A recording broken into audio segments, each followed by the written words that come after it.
ಎಲ್ಲ ಹಳೆ ಸೀರೆ ಹೋಗ್ಬಿಟ್ಟು ಹಾಕೊಳ್ಳೋದ ಏನಿಲ್ಲ. ಫಸ್ಟ್ ಇವನ್ನೆಲ್ಲ ತೆಗೆದು ಬಿಸಾಕ್ಬೇಕಪ್ಪ. ಛೇ, ಏನೇ ಆಗಿರೋದು ನಿನ್ಗೆ? ರೇಷ್ಮೆ ಸೀರೆಗಳು ನಿಂಗ್ ಬಿಸಾಕ್ತಿದ್ಯಾ? ಇವೆಲ್ಲ ಹಳೆ ಸೀರೆಗಳು, ನಾನು ಹಾಕಲ್ಲ ಏನಿಲ್ಲ. ಇಟ್ಕೊಂಡು ಏನ್ ಮಾಡೋಣ, ಅದಕ್ಕೆ ಎಲ್ಲ ಬಿಸಾಕ್ತಾ ಇದ್ದೀನಿ. ಏನು ಬಿಸಾಕ್ತೀಯಾ? ಈ ಹಳೆ ರೇಷ್ಮೆ ಸೀರೆಗೆ ದುಡ್ಡು ಎಷ್ಟು ಕೊಡ್ತಾರೆ ಅಂತ ತೋರಿಸ್ತೀನಿ ಬಾ. ಶಿವಪ್ಪ, ಇಷ್ಟೊಂದು ಸೀರೆಗಳನ್ನ ಹೊತ್ಕೊಂಡು ಹೋಗ್ತಿದ್ದೀರಲ್ಲ, ನಿಜವಾಗ್ಲೂ ಅಷ್ಟೊಂದು ದುಡ್ಡು ಸಿಗುತ್ತಾ? ಸಿಗುತ್ತಾ? ಕೊಡಿಸ್ತೀನಿ ಬಾ. ನೋಡು, ಇದೇ ಅಂಗಡಿ. ನಮಸ್ಕಾರ ಸರ್. ನಮಸ್ಕಾರ ಅಣ್ಣ. ನೋಡಿ ಇಷ್ಟು ಇದಾವೆ ನನ್ನ ಹೆಂಡತಿ ಹಳೆ ರೇಷ್ಮೆ ಸೀರೆಗಳು. ಶಿವರೇ, ಅರ್ಧೋಗಿರೋ ಸೀರೆ ಎಲ್ಲ ತಗೊಬಂದಿದ್ದೀವಲ್ಲ, ತಗೋತಾರೋ ಇಲ್ವೋ?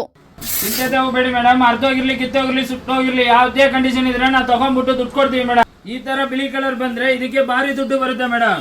ಈ ತರ ಕೆಂಪು ಕಲರ್ ಬಂದ್ರೆ ಬೇರೆ ಕಡೆ ತಗೊಳ್ಳಲ್ಲ ಮೇಡಮ್, ನಾವು ಕೆಜಿ ಲೆಕ್ಕ ತಗೊಳ್ತೀವಿ ಮೇಡಮ್. ಈ ಸೀರೆಗೆ 4,000 ಬರುತ್ತೆ, ಈ ಸೀರೆಗೆ 3,000 ಬರುತ್ತೆ, ಈ ಸೀರೆಗೆ 15,000 ಬರುತ್ತೆ ಮೇಡಮ್, ಈ ಸೀರೆಗೆ 15,000 ಬರುತ್ತೆ ಮೇಡಮ್. ಹಂಗಾದ್ರೆ ಈ ಸೀರೆಗೆಲ್ಲ ಎಷ್ಟು ಬರುತ್ತೆ ಸರ್ ಇವಾಗ? ಸರ್ ಟೋಟಲ್ 40,000 ಬರುತ್ತೆ ಸರ್. 40,000 ಅಂತೆ. ಕೊಡಿ ಸರ್. ತೊಳಿ ಸರ್ 40,000. ರೀ, ಬೇಗ ಮನೆ ಕಂಡ್ರೆ ನಮ್ಮ ಅಮ್ಮನ ಹಳೆ ಸೀರೆ ತಗೊಂಡ್ಬರ್ತೀನಿ.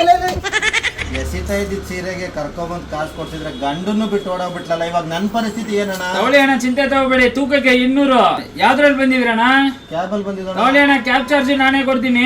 ಕ್ಯಾಬ್ ಚಾರ್ಜ್ ಕೊಡ್ತೀರಾ? ಸೊ ಗೈಸ್, ಹಾಗಾದ್ರೆ ಇನ್ನೂ ಯಾಕೆ ತಡ ಮಾಡ್ತಾ ಇದ್ದೀರಾ? ನಿಮ್ಮ ಮನೆಯಲ್ಲಿರುವಂತಹ ಹಳೆ ರೇಷ್ಮೆ ಸೀರೆನ ತಗೊಂಡೋಗಿ ಎಲ್ಲೋ ಕಡಿಮೆ ಬೆಲೆ ಕೊಡೋ ಬದಲು ಈ ಒಂದು ಮಲ್ಲೇಶ್ವರಂನಲ್ಲಿರುವಂತಹ ಕಾಮಾಕ್ಷಿ ಸ್ಯಾರಿ ಸೆಂಟರ್ ಬನ್ನಿ. ಅತಿ ಹೆಚ್ಚು ಬೆಲೆ ಕೊಡೋದಲ್ಲದೆ ನಿಮಗೆ ಕ್ಯಾಬ್ ಚಾರ್ಜ್ ಕೂಡ ಕೊಡ್ತಾ ಇದ್ದಾರೆ. ನಿಮ್ಮ ಅಡ್ರೆಸ್ ಹೊಸಿ ಜನಕ್ಕೆ ಹೇಳೋಣ. Malleshwaram 7th cross Yes Bank ಎದುರುಗಡೆ GKVK ಆಪ್ಟಿಕಲ್ ಬಿಲ್ಡಿಂಗ್ ಎಲ್ಲ ಇರೋದು. ಬೇರೆ ಕಡೆ ಹೋಗ್ಬಿಟ್ಟು ಕಮ್ಮಿ ದುಡ್ಡು ಮಾತ್ರ ತಗೋಬೇಡಿ. ಬ್ಯಾಂಗ್ಳೂರಲ್ಲಿ ಹೈಯೆಸ್ಟ್ ಪ್ರೈಸ್ ಕೊಡೋದು ನಾವೇ.